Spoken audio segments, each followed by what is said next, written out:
a module. Okay, hi guys. So we are starting with the module 2. So the module 2 will focus about yarn. So yarn basically stands for yet another resource negotiator. Okay, so in this particular module, we will see different topics like, we will see what is yarn is all about, and we will look into what are the different components yarn has, and we'll look into the yarn architecture, and we will look into the different scheduling policies in yarn are very important. Yarn basically has three important scheduling policies. One we call it as FIFO scheduler, first in first out scheduler, and another one is we have capacity scheduler, and another one is we have fair scheduler.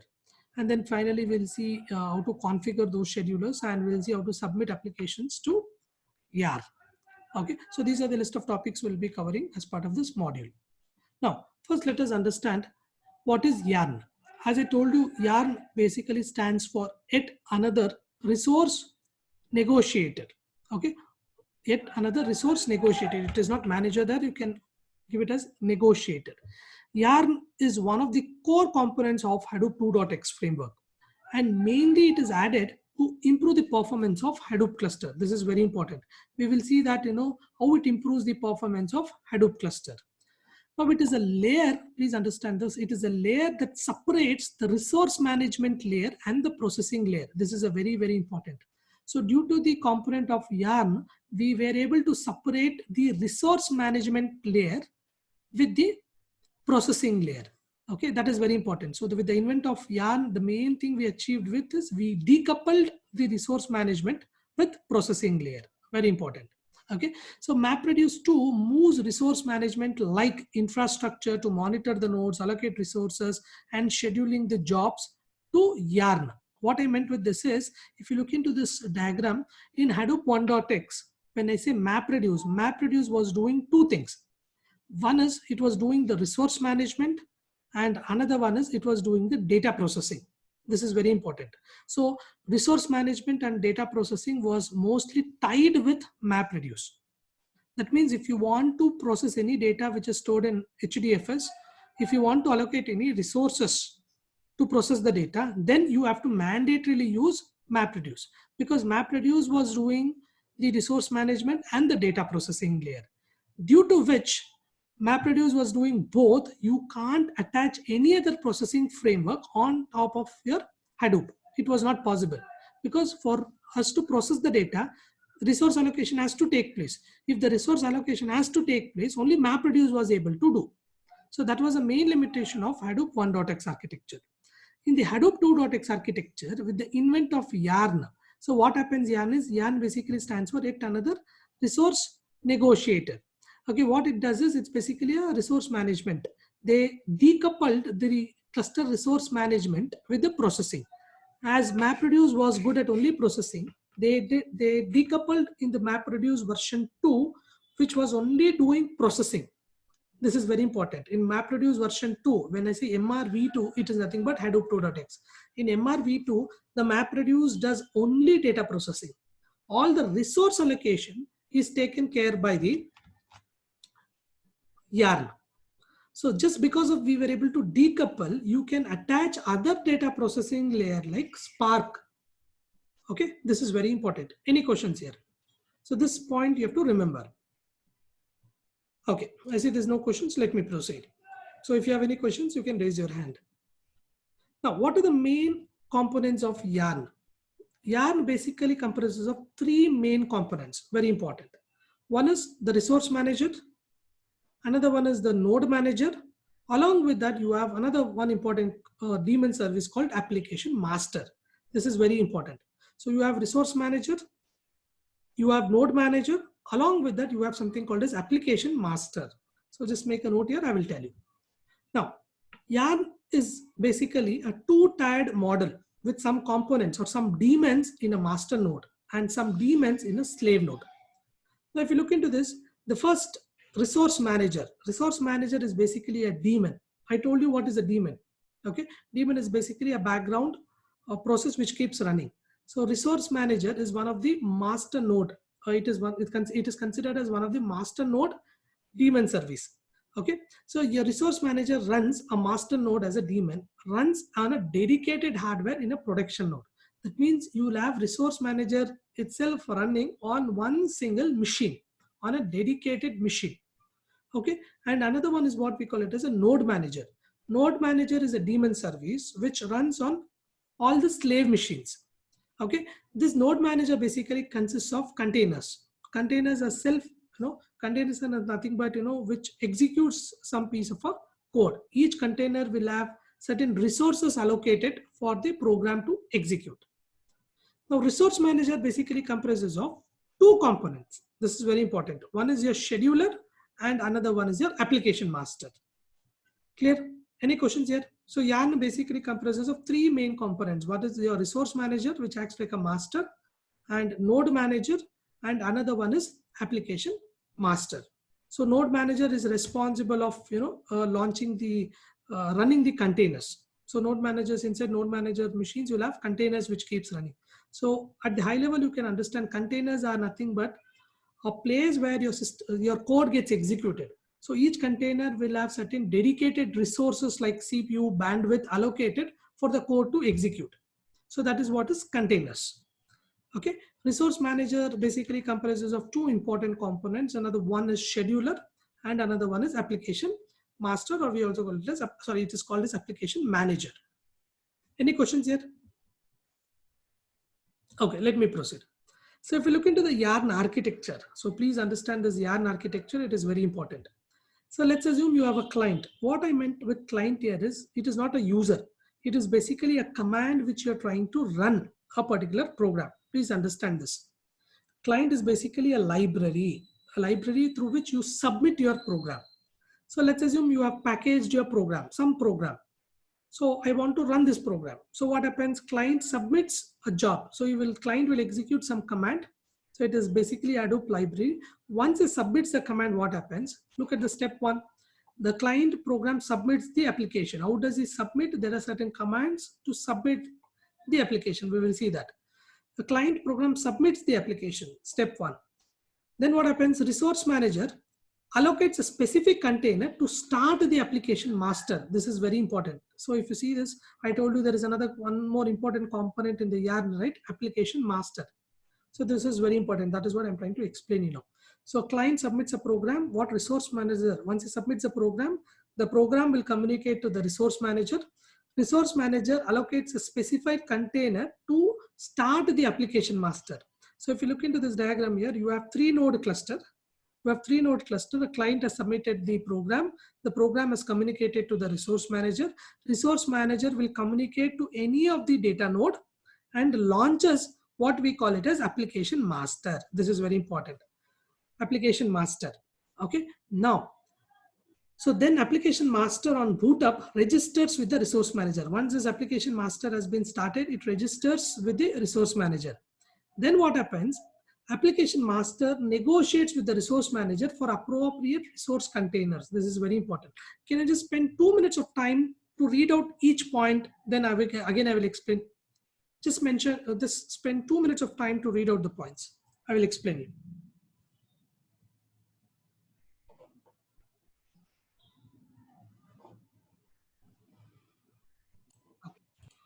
Okay, now I'll just repeat again. So let's assume you have a client. Client basically submits up application. So once you submit an application with set of commands, what happens? The application will communicate to the resource manager.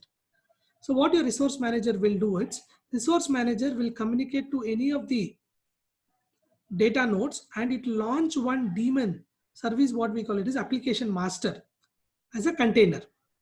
So what this application master will do is, it tries to, once the application master is launched, it tries to register with the resource manager telling that, okay, I was successfully launched. This particular application master will be launched as a container. So what I told you, container is basically where your code gets executed. Okay, so container will have set of resources like, the CPU, bandwidth, it will have certain resources. So first your resource manager will communicate to any of the data nodes, and first thing it will do is it will launch one application master. So it is not that code will be running inside application master. It is not that. First it will launch an application master inside a container. So what is container? Anything can be executed inside a container. That is what is a container. Now, then what your application master will do, your application master will negotiate with the resource manager for appropriate resource container. As we know that the data will be stored in the data nodes, your application master will specify that, okay, you want to process the data, let me negotiate the resources with the resource manager. For example, okay, you have 2 GB of data. 2 GB of data is, let's assume it is broken down into some n number of blocks.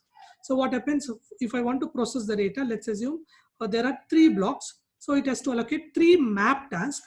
So by default, each map task will occupy 1 GB of RAM. It is required. So what happens, your application master will know that, okay, there is 3 blocks, so I require 3 GB of RAM. So it will try to negotiate the resource with the resource manager. So the resource manager will check whether you have so much of memory for it to allocate based on the scheduling mechanism.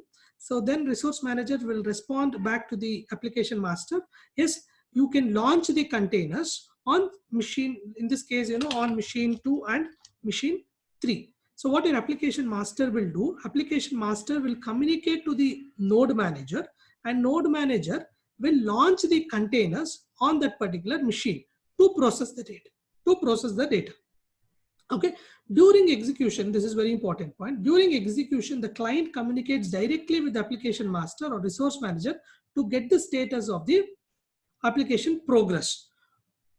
Once the application is completed, now see, the entire life cycle of the application is not maintained by just resource manager. The entire life cycle of the application can be allocating the resources, can be responsible of, if one of the machine fails, it has to restart the job in another machine. All this complete life cycle of the application, now it is maintained by the application master.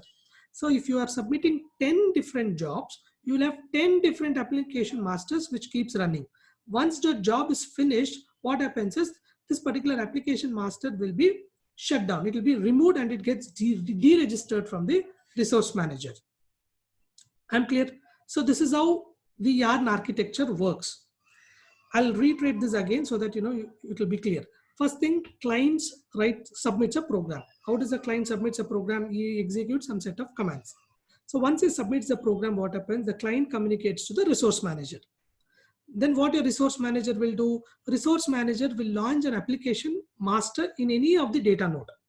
Why it will launch an application master? Application master is responsible of maintaining the complete life cycle of the application from starting of the starting the job till allocating the resources till the job is finished. It will check for the failure of the job, all those things. The complete life cycle of the application is done by the application master. So your resource manager will launch one application master. So then the application master will be registered to the resource manager. Now based on the resource a particular job is required, application master will negotiate for the resources to the resource manager. And then your application master will communicate to the node managers, and each node manager will launch the containers. And the code will be executed on this containers for the set of data. Then once it is all finished, the application master releases all the resources to the resource manager, and application master will be automatically shuts down once that particular application has been finished executing. Any questions here? This they may ask you in interview. Can you tell me the YARN architecture?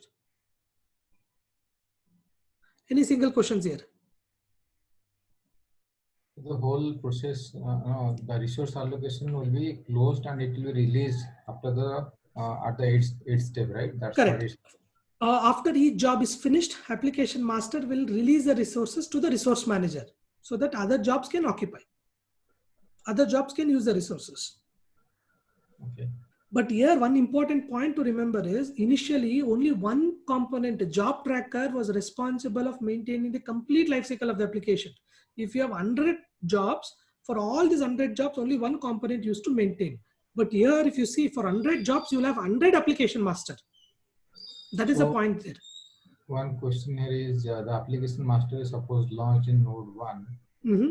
And the containers will be available in node 1 or any node? It can be in any node. It can be on the same node also. Okay. We don't have a way to specify where the containers has to be launched. The containers can be launched in any of the machine, maybe on the application master also, provided it has more resources. And the name node manager is nothing but the name nodes, right? No, node manager is not a name node. Name node is different. Right? Sitting in the name node, right? No, node managers are the daemon services which sits on your data nodes. Okay. All these are data nodes. Don't get confused. These are data nodes. Okay. And resource manager is sitting in the name node. Resource manager need not sit in the name node. It can be a separate machine also. Okay. So Yarn can be installed in separate machine to control. There is nothing called as installing Yarn. This is very important. Okay. You will install Hadoop. Inside Hadoop, one component is resource manager. It is a service which you have to start. So then we need to specify where, in which node the Yarn will run, right? In which node resource manager will run. Okay. Correct? Okay. Okay. Resource manager is a service. Yarn is a component. Okay. Okay. There is nothing service as Yarn. No. Okay. Okay. Any questions before I proceed to the next slide? Yeah, Veena, go ahead. Sir, here the application master will communicate with the name node also because of the block application location and all. Which one? Application master to execute the set of whatever. Correct. Indirectly, application master will communicate to the resource manager, and resource manager can communicate to the name node to allocate where the data is there. Okay. And based on that, it will forward the request to the application master, and application master will launch the node managers. Okay, sir. Got it. Okay. Because at any point of time, your application master to launch the node managers, it has to know where the data is. Yeah. Okay. So it may communicate to the resource manager. Resource manager can communicate to the name node. Based on the where the data is, resource manager will send the information to the application master. Then application master will communicate to the node managers. Okay. Clear? Now your resource manager will not communicate to the node managers directly. It will communicate via the application master. Okay. Clear? Yeah. Okay. In the same way, the name node also will communicate to the application master through resource manager only. May not be application master, may not directly communicate to the name node. That's what I'm trying to tell you. When the resource allocation has to take place, your resource manager can communicate to the name node, telling that how much of resource has to be allocated, where the data is.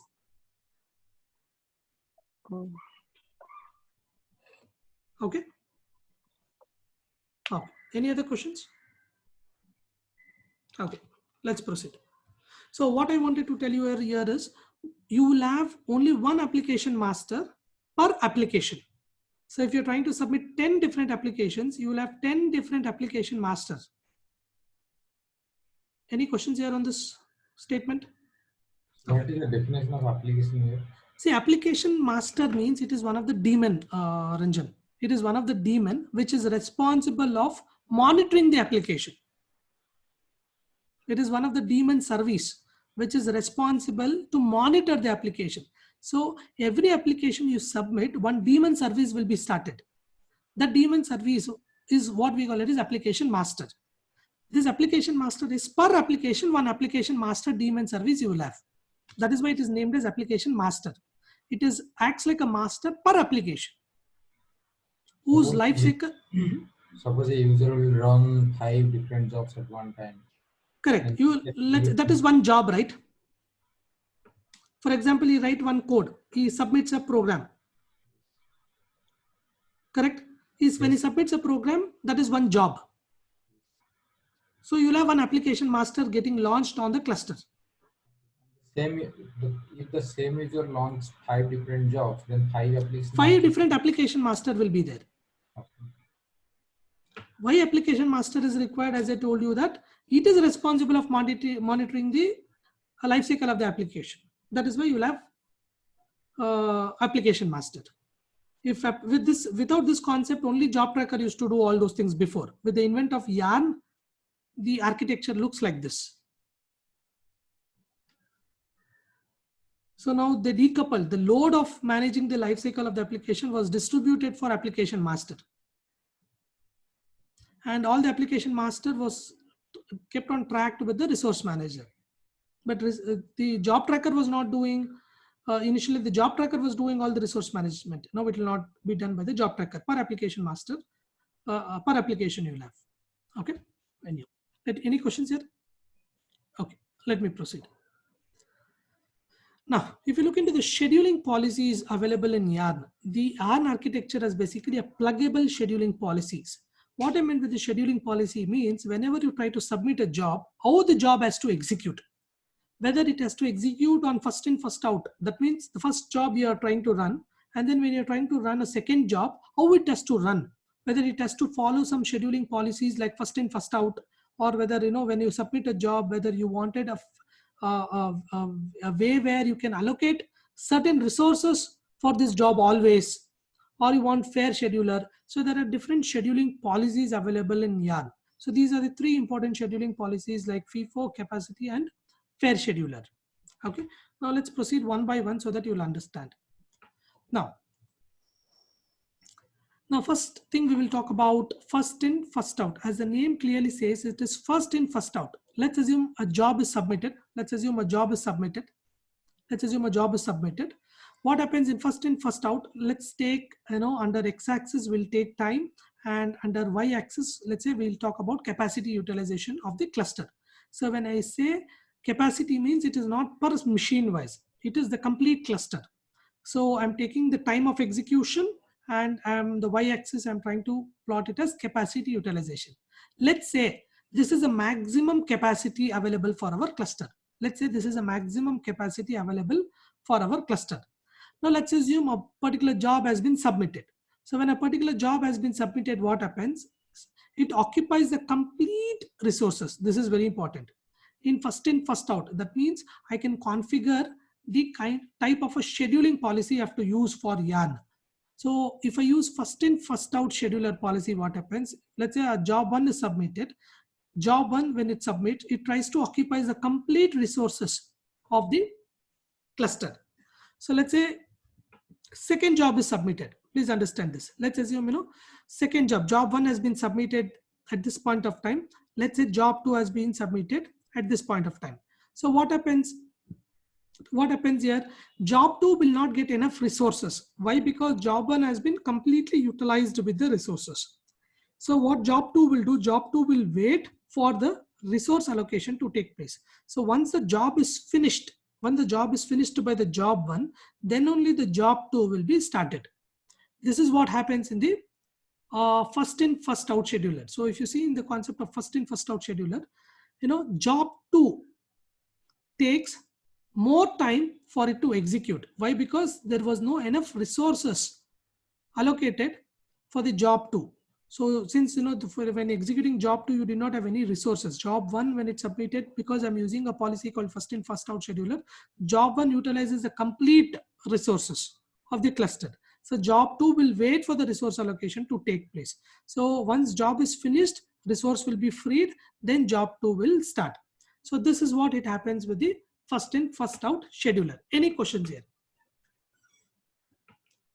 During our hands-on session, we will see this, how to configure schedulers.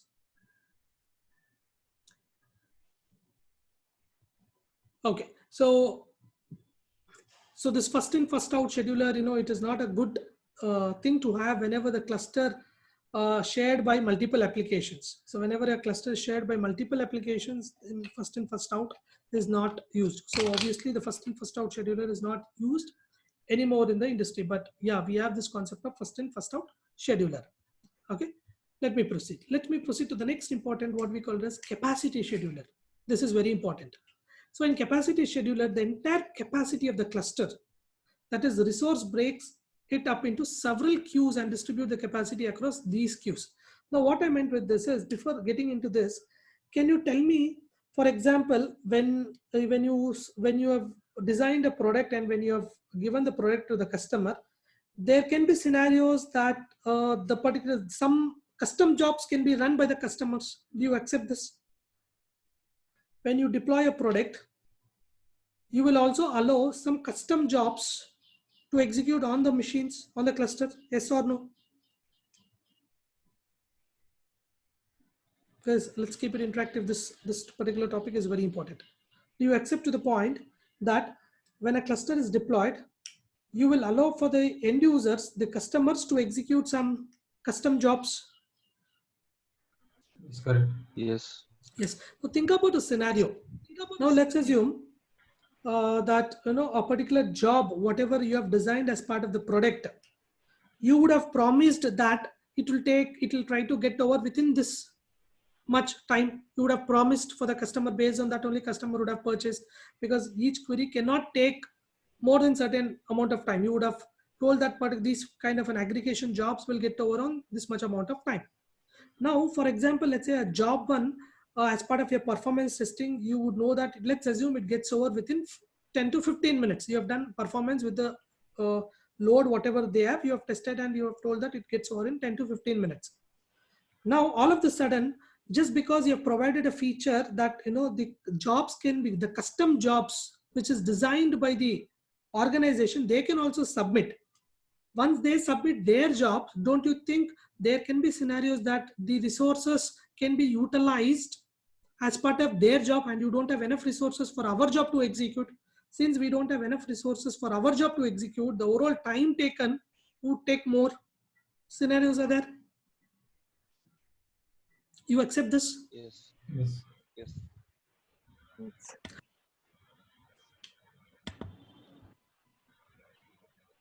Now, do you think, will you tell to the customers that you should not execute your custom jobs?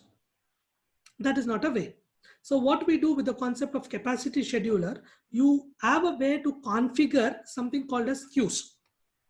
Now, out of the 100% of the resources, you would have told that the product jobs can use 60% at any point of time, 60%, for example, configurable value, 60% of the total available resources. You have a configuration to specify. And remaining 40% can be used by the customization. For example, wherever we have deployed the products, there they want to execute, clients wants to execute some custom jobs.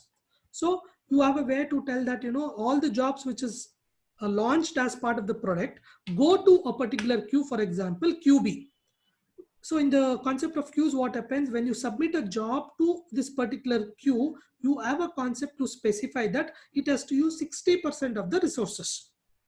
So at any point of time, whenever the end user tries to submit the custom job, it will not occupy the QB resources. So with this concept, you have a way to execute product jobs as well as custom jobs, for example. So only thing is, the jobs which is executed by the end user will not take the resources which is required for us. So we have divided it as, like, let's say, for example, 40% of the resources can be used by the custom job. 60% of the resources at any point of time I want for the product jobs. Clear? Any questions here on this? So initially we used to configure what we call it as a capacity scheduler. So whenever we submit a job, you have to tell to the job whether you want to go to QA or QB. So when we say that when we submit a job, when we say that, the job has to go to the QB, then you have a configuration to tell that use 60% of the resources, whatever the configurable value. So you would have documented to the customer telling that whenever you submit your custom job, please don't use our product queues. You have to use the particular queue, let's say in our case QA. So when you submit a job, use this queue QA while submitting the job. So you would have configured that 40% of the resource only is allocated for a particular queue. Within that particular queue, you can submit your multiple applications if you want, but still they will only get whatever the configurable value, in our case is 40. So this is how you do, you have to raise your hands. This is how we do resource planning. Yeah, Ranjan. So also the queues can be tagged to the user. So in that case, you do not need to configure. Can that be possible? Which one? Suppose Now, this is another point. You will have hundreds of jobs. So it is not that, you will configure at the user level. Because there can be hundreds of jobs. You can't create hundreds of users. Say, user groups. Like by user group, we can define the queues, and by default, you utilize that. Yeah, I think you should have that concept also. User groups also you have. Yeah. But in our case, if you take in our product, you have one single user. Login is only one single user. And a single user trying to submit a jobs, you have to ensure that you're trying to submit a job to which particular queue. Clear? Any questions here? Okay, let me proceed. Yeah, Veena, go ahead. Sir, here, is there anything like, only these many numbers of queue can be configured, or the maximum? No, as far as I know, there can is be nothing called as number, max and minimum number you don't have. You can configure. Okay. However, I've not tried with 100 and thousands, but there's nothing limitations as such you can configure. But maximum I've seen configuring queues only, you also have a concept of sub queues, but the main queues will not be more than 3 to 4. Not 4 also, 3 only max. I've not seen production. In the production. Yeah. One queue is generally used for all the product jobs, and one queue is used for all the customization, and another queue we have something called as flexi reports. For that we allocate certain resources for those reports. Okay. Right. So according to you, when you start developing the program, the queue configurations and all is taken care by the architects or admin, but you have to know there's a concept of queues. So when you submit an application, you have to know where you're submitting.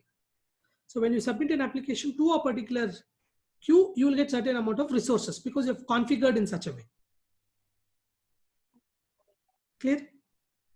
Okay. Okay. Now, there is another thing called Fair Scheduler. This is very important. This is the default scheduler which your Cloudera uses. Okay, this is very important. Your Cloudera uses something called as Fair Scheduler. So in Fair Scheduler also you have a concept of queues, but fair. So as the name clearly says, it is a fair. So what happens here is, let's assume a particular job has been submitted. Since when a job 1 has been submitted, you don't have any other job which executes. So what this job 1 will do is, this job 1 will try to occupy the entire resources because you don't have any job which gets executed. Now, let's say when job 1 is running, let's say job 2 is submitted. So what happens in that case, it will try to divide. Okay, when job is executing, it has occupied full thing because there is no other jobs which runs. So when the job 2 runs, what happens? It tries to release 50% of the resources to the job 2. At the same time, job 1 is also running, job 2 is also running. So when a job 3 is submitted, what happens? It will try to distribute the resources fair enough. So it is like 50-50. So in this case, it will be somewhere around 33. Now, for example, when a job 3 is finished, it will try to reallocate more memory for job 2 and job 1. It will try to ensure that it has 50% of the resources. So this is what happens with the concept of fair scheduler.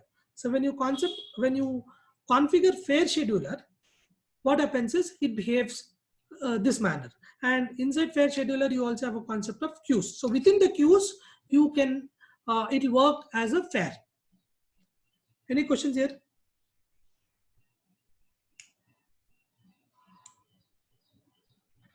Can I explain again? I didn't get it. Okay, I'll just tell you about the concept of fair scheduler again. As the name says, it is fair. Now, what is fair? First, let's assume the first job has been submitted. When the first job has been submitted, since you don't have any other job, it will try to occupy complete resources. Now, when a job 1 is executing, let's say somebody has submitted another job. When somebody else has submitted another job, since we have configured something called as fair scheduler, so what happens with the concept of fair scheduler? Job 1 will try to give 50% of the resources to the job 2. Similarly, again, one more job has been submitted. It will try to share the resources. That is what is fair. So what happens in this case? In this case, it will be 33. Now, let's assume job 3 has been finished. So the resources of job 3 is shared by job 2 and job 1. So job 2 gets 50% of the resources, job 1 gets 50 of the resources. Let's assume if job 1 is finished, job 2 gets 100% of the resources for it to execute. So that is what happens in the fair scheduler. Clear?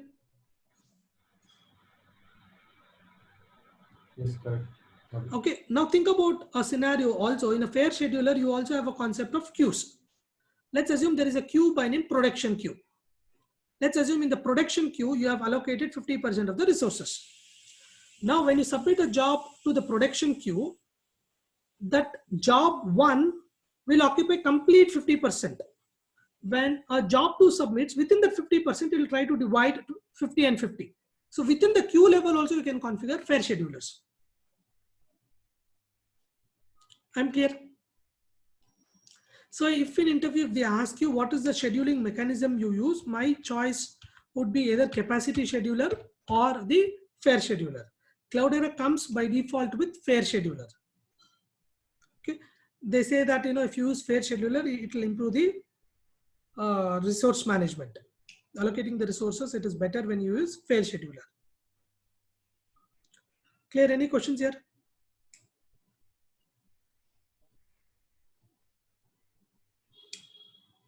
Any single questions?